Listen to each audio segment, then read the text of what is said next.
표준원가에 대해서 정리를 하도록 하겠습니다. 이것은 우리가 표준원가에 대한 개념과 더불어서 의의를 좀 정리를 해보고요. 우리가 표준원가를 도입하는 목적이 어디에 있는지, 그리고 이런 표준원가 시스템이 어떤 유용성이 있는지를 좀 정리를 하도록 하겠습니다. 그리고 우리가 표준원가를 설정할 때 설정 방법들을 정리를 해보죠.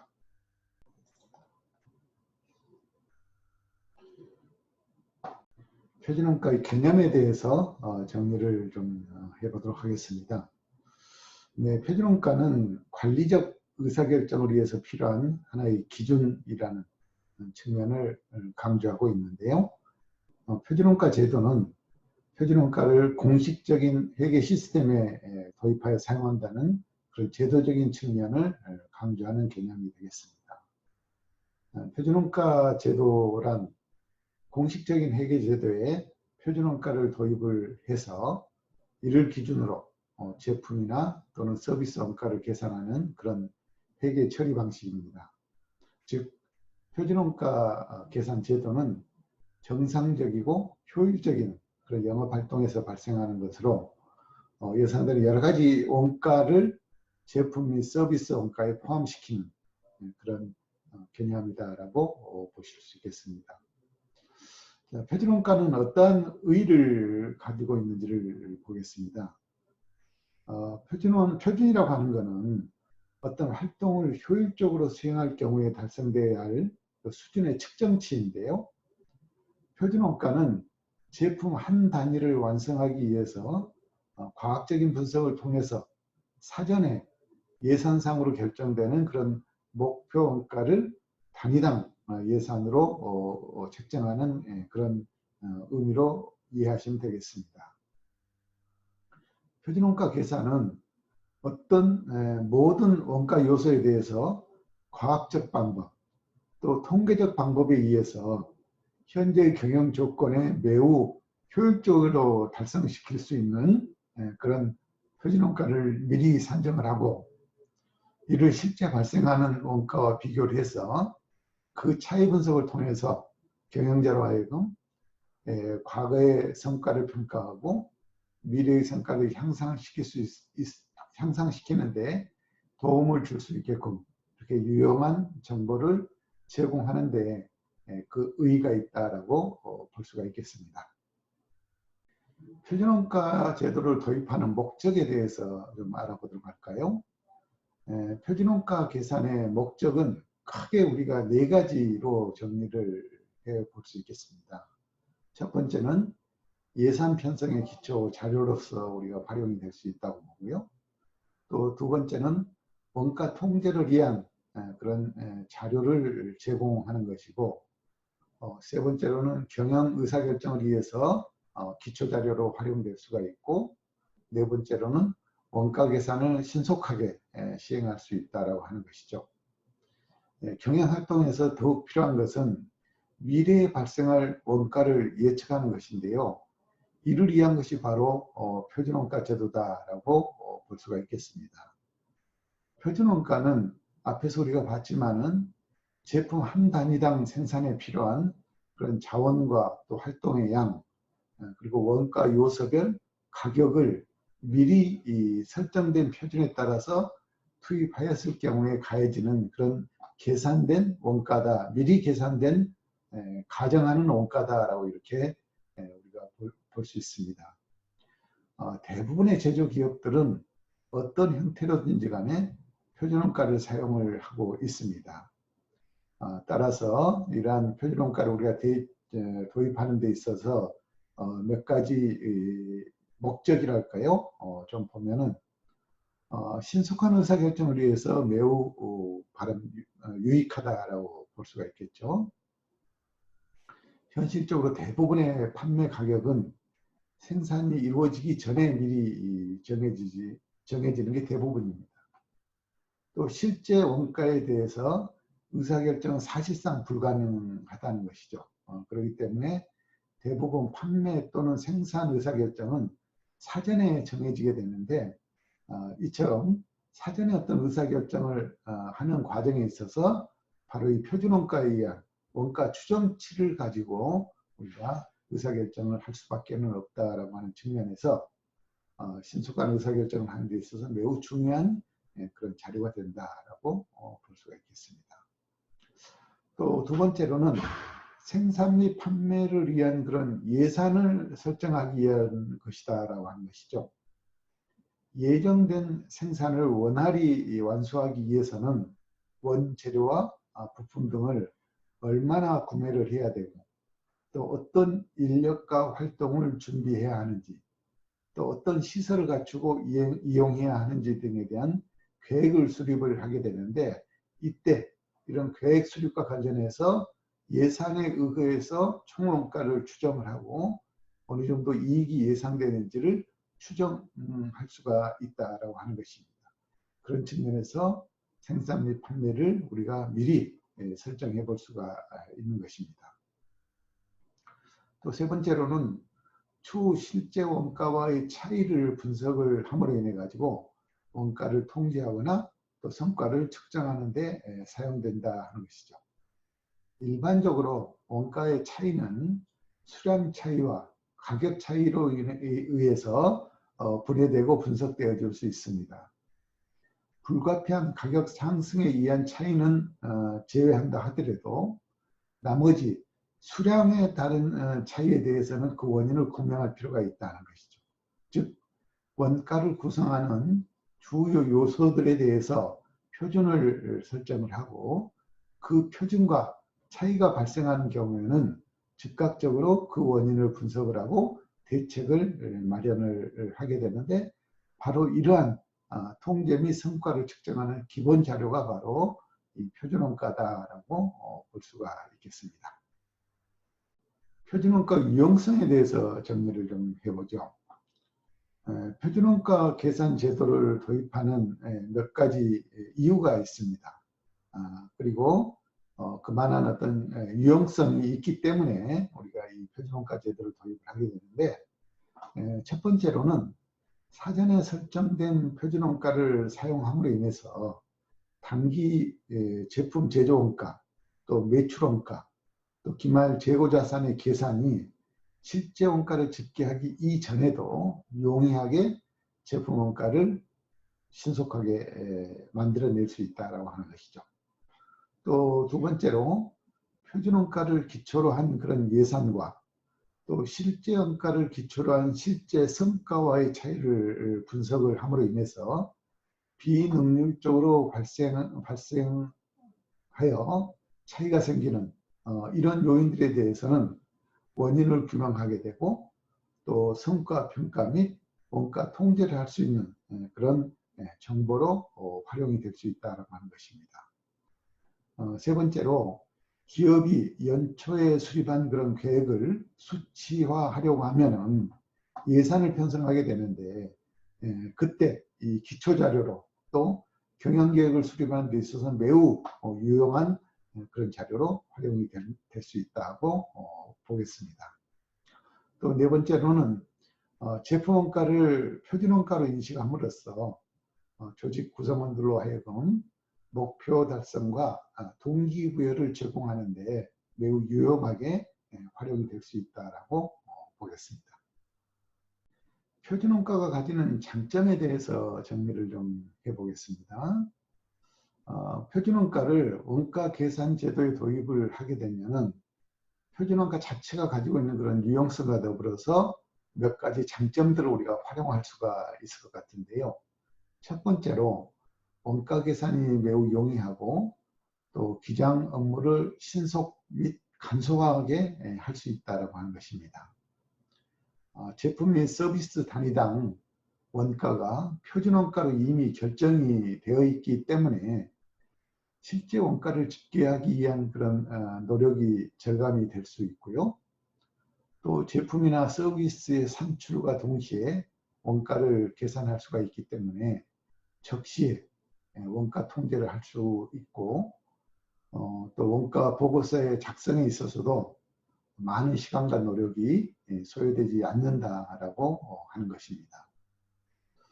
두 번째 장점으로는 의사결정 및 성과평가에 있어서 매우 활용도가 높다라고 하는 것입니다.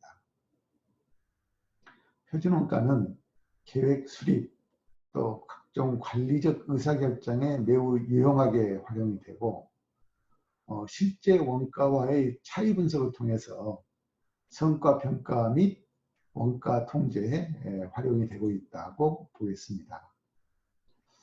세 번째로는 제품이나 서비스를 반복적으로 산출하는 그런 기업에 있어서는 매우 활용도가 높다는 것이죠. 표준원가는 개념상 모든 제품 및 서비스의 원가를 산출하는 원가 계산 제도에 적용이 가능하고 또 제품이나 서비스를 반복적으로 산출하는 그런 기업에 있어서는 종합원가 계산 시에 표준원가를 적용할 때 그 효용성이 매우 높다라고 볼 수가 있겠습니다. 그러면 우리가 표준원가는 어떻게 설정하는지에 대해서 정리를 하도록 하겠습니다. 표준원가 설정 방법이 되겠습니다. 표준을 어떻게 설정하는 것이냐 하는 것은 매우 바람직한데요. 다음에 세 가지를 전제 조건으로 우리가 얘기를 할 수 있겠습니다. 첫 번째로 이상적인 상황을 가정을 하고 그 상황에서 바람직한 그런 수준으로 재료나 인건비나 기타 경비에 대한 표준을 설정을 하게 된다는 것이죠. 이상적인 상황을 염두에 둔다라고 하는 것입니다. 자, 두 번째로는 과거 경험에 의하여 이미 알려진 그런 비효율적인 요소들을 감안을 해서 가장 달성 가능성이 높은 수준으로 표준을 설정을 하게 되어 있습니다. 또 세 번째로는 지속적인 개선을 위해서 현재 수준보다는 더욱 노력해야만 달성할 수 있는 그런 수준으로 표준을 설정을 하게 되어 있습니다. 구체적으로 표준 설정 방법에 대해서 보면은 과거에 누적된 그런 실적 자료를 근거로 해서 표준을 설정할 수 있다는 것입니다.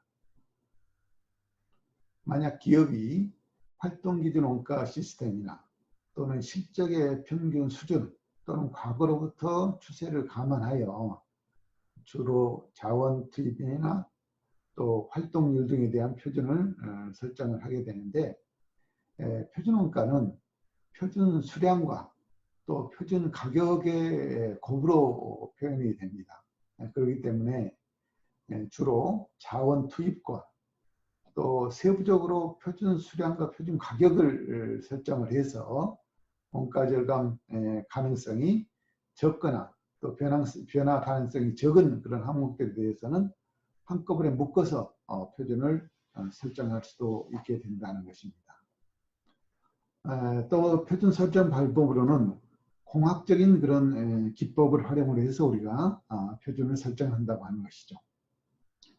새로운 공장 설비를 갖출 때 또는 새로운 제품을 생산을 할 때는 과거 원가 자료에 의한 그런 표준 설정이 어려운 경우들이 있습니다. 이러한 경우에는 가상 상황을 설정을 하고 공학적 시뮬레이션을 통해서 표준을 설정을 하게 됩니다. 표준 원가를 설정할 때는 통상 현실적으로 달성 가능한 그런 표준 원가를 많이 사용을 하게 되는데 이러한 것들은 현재 경영 조건에서는 매우 효율적으로 경영이 수행될 때 달성할 수 있는 그런 표준 원가, 즉 최선의 작업 조건 하에서 현재의 생산 설비를 달성 가능한 최소한의 원가로 적용을 해서 이렇게 원가를 설정을 할 수가 있겠습니다. 우리가 표준 원가를 설정할 때는 세 가지의 설정을 할 수 있는데요. 표준 직접 재료비에 대한 설정, 그리고 표준 직접 노무비에 대한 설정, 그리고 표준 제조 간접비에 대한 설정을 하게 됩니다. 첫 번째로 표준 직접 재료비에 대한 설정이 되겠습니다. 제품 단위당 표준 직접 재료비는 재료의 종류별로 제품 단위당 표준 직접 재료 수량과 또 재료 단위당 표준 가격을 결정한 다음에 이들을 곱해서 설정을 하게 된다라고 하는 것입니다. 제품 단위당 표준 직접 수량은 제품 한 단위를 생산하기 위해서 투입되어야 될 그런 직접 재료는 표준 수량을 의미하게 되는데, 작업 폐물, 또 공선, 감선, 증발 등의 정상적인 발생량을 고려를 해서 결정을 한다라고 이렇게 보시면 되겠습니다. 자, 두 번째로는 표준 직접 노무비 설정이 되겠습니다. 제품 단위당 표준 직접 노무비는 제품 단위당 표준 직접 노동시간과 또 직접 노동시간당 표준 가격을 결정한 다음에 이 둘을 곱해서 산정을 하게 됩니다. 제품 단위당 직접 노동시간은 제품 한 단위를 생산하기 위해서 투입되어야 될 그런 표준 직접 노동시간을 의미를 하는데, 종업원들은 불가피한 피로, 또 생리적인 욕구, 대기시간, 기계 고장 등을 고려해서 결정을 한다라고 하는 것이죠. 노동시간을 결정하기 위해서는 보통 산업공학적 방법으로 시간 연구나 동작 연구가 선행이 되게 됩니다.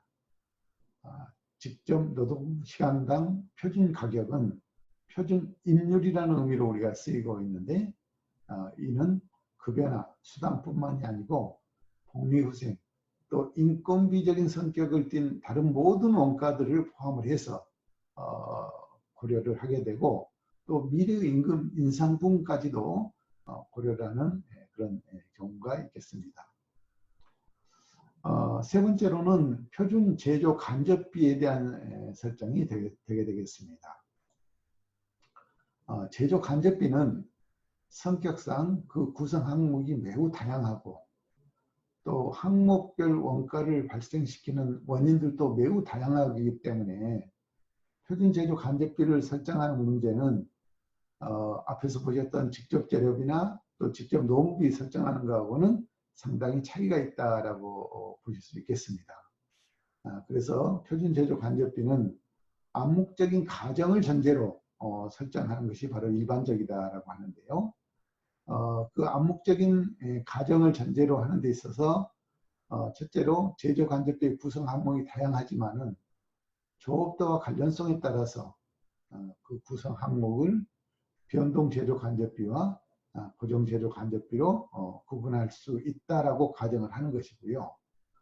또 두 번째로는 제조 간접비의 발생에 영향을 주는 그런 원인들이 다양하고 있기 때문에 단 하나의 중요한 유발 요인이 변동 제조 간접비의 발생을 대표적으로 설명할 수가 있다. 즉 제조 간접비는 하나의 조업도에 의해서 결정된다라고 이렇게 가정하고 우리가 제조 간접비를 설정을 하게 된다라고 보시면 되겠습니다. 이어서 우리가 표준원가 시스템의 한계에 대해서 좀 정리를 해보겠습니다. 표준원가는 생산 기술이 안정되어 있고 또 기업의 업무 변화가 적은 그런 상황에서 매우 유용하게 사용할 수 있다고 하는 것입니다. 만약에 제품이나 제조 공정의 변화가 굉장히 심하게 일어날 경우에는 기업의 입장에서 자주 표준을 변경해야 되는데, 이렇게 표준이 수시로 변경이 일어나게 되면은 표준원가에 대한 신뢰성이 떨어질 수 있다고 하는 것이죠. 즉 집중 노무원가, 직접 재료원가 및 다른 활동 자원의 소비에 대한 표준이 현재 생산을 평가하기 위해서 기준적으로 적합하지 않다라고 이렇게 우리가 이해하기 때문이라는 것입니다. 또 하나 중요한 점은 경영자들과 종업원들이 표준만을 너무 고집을 해서 표준만을 충족시키려고 하는 그런 의식이 강하게 촉발될 수 있다고 하는데 또 문제가 있다고 보는 것입니다. 즉 변화하는 환경 속에 대응하기 위해서는 미래 경쟁 우위를 정할 수 있도록 전략적으로 필요에 따라서는 바로바로 수정하고 개선하고 상황에 맞게끔 바꿔야 되는데, 바로 이 표준이라고 하는 것은 한번 정해지면은 자주 바꾸는 것 자체가 문제가 있기 때문에 오히려 이런 전략적 필요성의 변화에 대해서 둔감해지는 그런 경향들이 나타날 수 있다고 볼 수가 있겠습니다. 또 고객의 요구를 미리 예상을 해서 끊임없이 혁신을 해야 되는 그런 이비즈 시대에 너무 표준만을 충족시키려고 할 경우에는 오히려 조직의 성과에 해가 되는 그런 결과를 가져올 수도 있는 게 표준원가 시스템이 갖는 한계다라고 이렇게 정리를 해볼 수가 있겠습니다.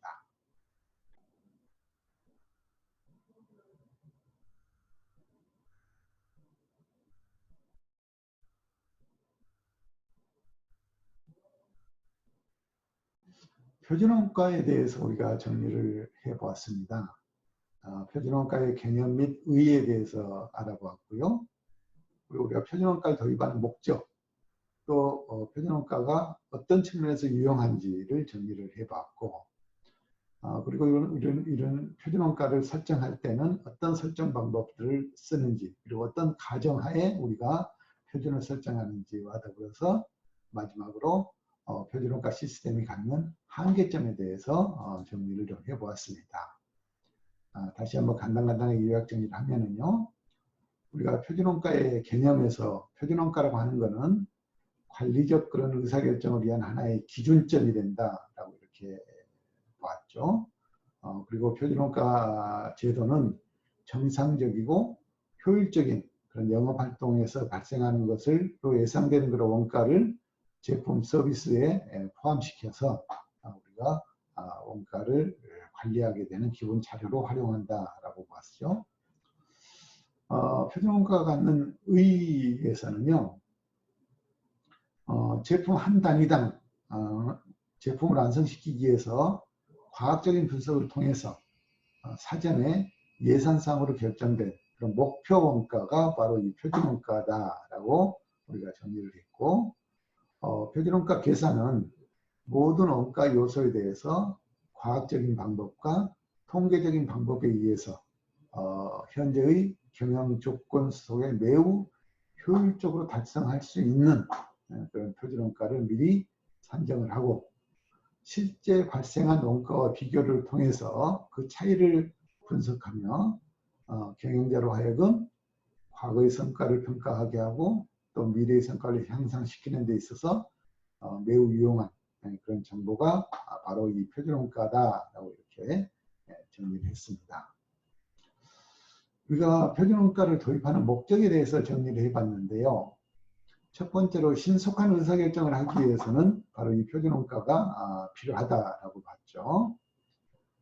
실질적으로 대부분의 판매 가격은 생산이 이루어지기 전에 정해지게 되는데, 그렇기 때문에 실제 원가에 의한 경영 의사결정이 사실상 불가능하다는 거죠. 그래서 대부분의 경우에 판매 또는 생산 의사결정은 사전에 정해진 이 표준 원가에 의해서 추정치를 가지고 의사결정을 하게 된다라고 이렇게 볼 수 있었습니다. 또 두 번째로는 생산 및 판매를 위해서 예산을 설정하기 위해서도 우리가 표준원가를 활용한다라고 하는 것이었죠. 또 세 번째로는 추후에 실제 원가와의 차이를 분석을 통해서 원가를 통제하고 성과를 측정할 수 있는 그런 매우 유익한 자료가 바로 표준원가 제도고, 이러한 목적을 위해서 우리가 표준원가 제도를 도입해서 활용하고 있다라고 이렇게 정리를 해보았습니다. 그리고 표준원가 유용성에 대해서 정리를 했죠. 첫 번째, 원가 계산을 아주 신속하게 할 수 있다는 것. 그리고 두 번째로는 원인 규명을 통해서 성과평가나 원가 통제를 정확히 할 수 있다는 거였고, 세 번째로는 예산을 편성하는 데 있어서 기초자료가 된다는 것이었고, 네 번째로는 조직 구성원들을 하여금 목표 달성에 동기를 부여할 수 있는 그런 유용성을 가지고 있다고 정리를 했습니다. 우리가 표준원가 제도를 활용을 하면 어떤 장점이 있는가를 정리를 했습니다. 첫 번째, 원가 계산이 용이하고 또 기장 업무를 신속하고 간편하게 할 수 있다는 것이었습니다. 이 표준원가는 제품 및 서비스 단위당 원가가 표준원가로 이미 결정이 되어져 있기 때문에 실제 원가를 집계하기 위해서 그렇게 노력을 많이 들일 필요가 없다는 것이고, 또 제품 및 서비스 산출과 동시에 원가를 계산할 수 있기 때문에 적시에 원가 통제가 이루어질 수 있다라고 이렇게 봤죠. 또 두 번째 장점으로는 의사결정 및 성과평가 활용에 있어서 매우 유용하게 쓸 수 있는 자료다라는 것이었고요. 세 번째로는 제품이나 서비스를 반복적으로 산출하는 기업에게는 매우 효용도가 높은 그런 자료다라고 이렇게 보았습니다. 그리고 우리가 표준원가 설정 방법에 대해서도 정리를 해봤습니다. 표준원가를 설정할 때는 기본적으로 우리가 이런 세 가지의 상황을 설정을 한다라고 했죠. 첫 번째가 이상적인 상황을 가정한다라고 하는 것이었습니다.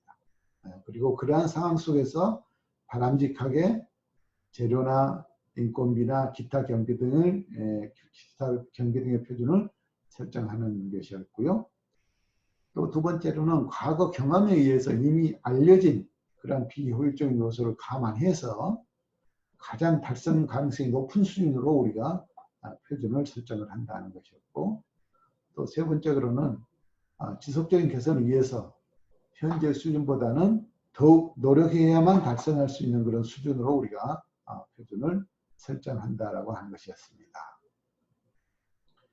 그래서 표준 직접 재료비를 설정을 하고 또 직접 노무비를 설정을 하고 제조 간접비를 설정을 하는 데 있어서 표준 직접 재료비 설정은 표준 수량에다가 표준 단가, 표준 가격을 곱해서 우리가 표준 직접 재료비를 설정을 했고, 또 직접 노무비를 결정하는 데 있어서는 표준 직접 노동 시간에다가 직접 노동 시간당 표준 가격, 우리가 임률이라고 이렇게 얘기하죠. 그래서 시간과 임률을 곱해서 표준 직접 노무비를 설정을 하게 되었습니다. 표준 제조 간접비 설정에 있어서는 앞에서 이 두 가지 경우와는 좀 다르다라고 우리가 얘기했습니다. 제조 간접비는 성격상 구성 항목이 매우 다양하고 또 항목별 원가를 발생시키는 요인들, 원인들이 매우 다양하기 때문에 표준을 설정하기가 그렇게 쉽지 않다. 그래서 우리가 이런 제조 간접비를 설정할 때는 암묵적인 가정하에서 우리가 설정한다라고 이렇게 정리를 했습니다. 마지막으로 우리가 표준원가 시스템이 갖는 한계점에 대해서도 정리를 해봤었죠. 일단 표준원가 시스템은 생산 기술이 안정되어 있고 업무 변화가 적은 그런 기업의 상황에서 매우 유용하게 쓸 수 있다는 것이었습니다. 제조 공정 변화가 심해서 표준이 수시로 이렇게 변경되는 그런 상황에서는 표준원가에 대한 신뢰성이 떨어지기 때문에 오히려 적합하지 않다라고 이렇게 우리가 정리했고요. 경영자들과 종업원들이 너무 표준만을 고집을 해서 표준만을 충족시키기 위한 이런 의식이 팽배해질 그런 위험성이 있다라고 보았습니다. 변화하는 환경에 대응하기 위해서 미래의 또 경쟁 우위를 확보하기 위해서 전략적으로 필요할 때 바로바로 수정 보완 접목을 해야 되는데 그런 부분에 있어서 매우 둔감해지는 그런 경향을 보일 수 있다라는 것이었고요.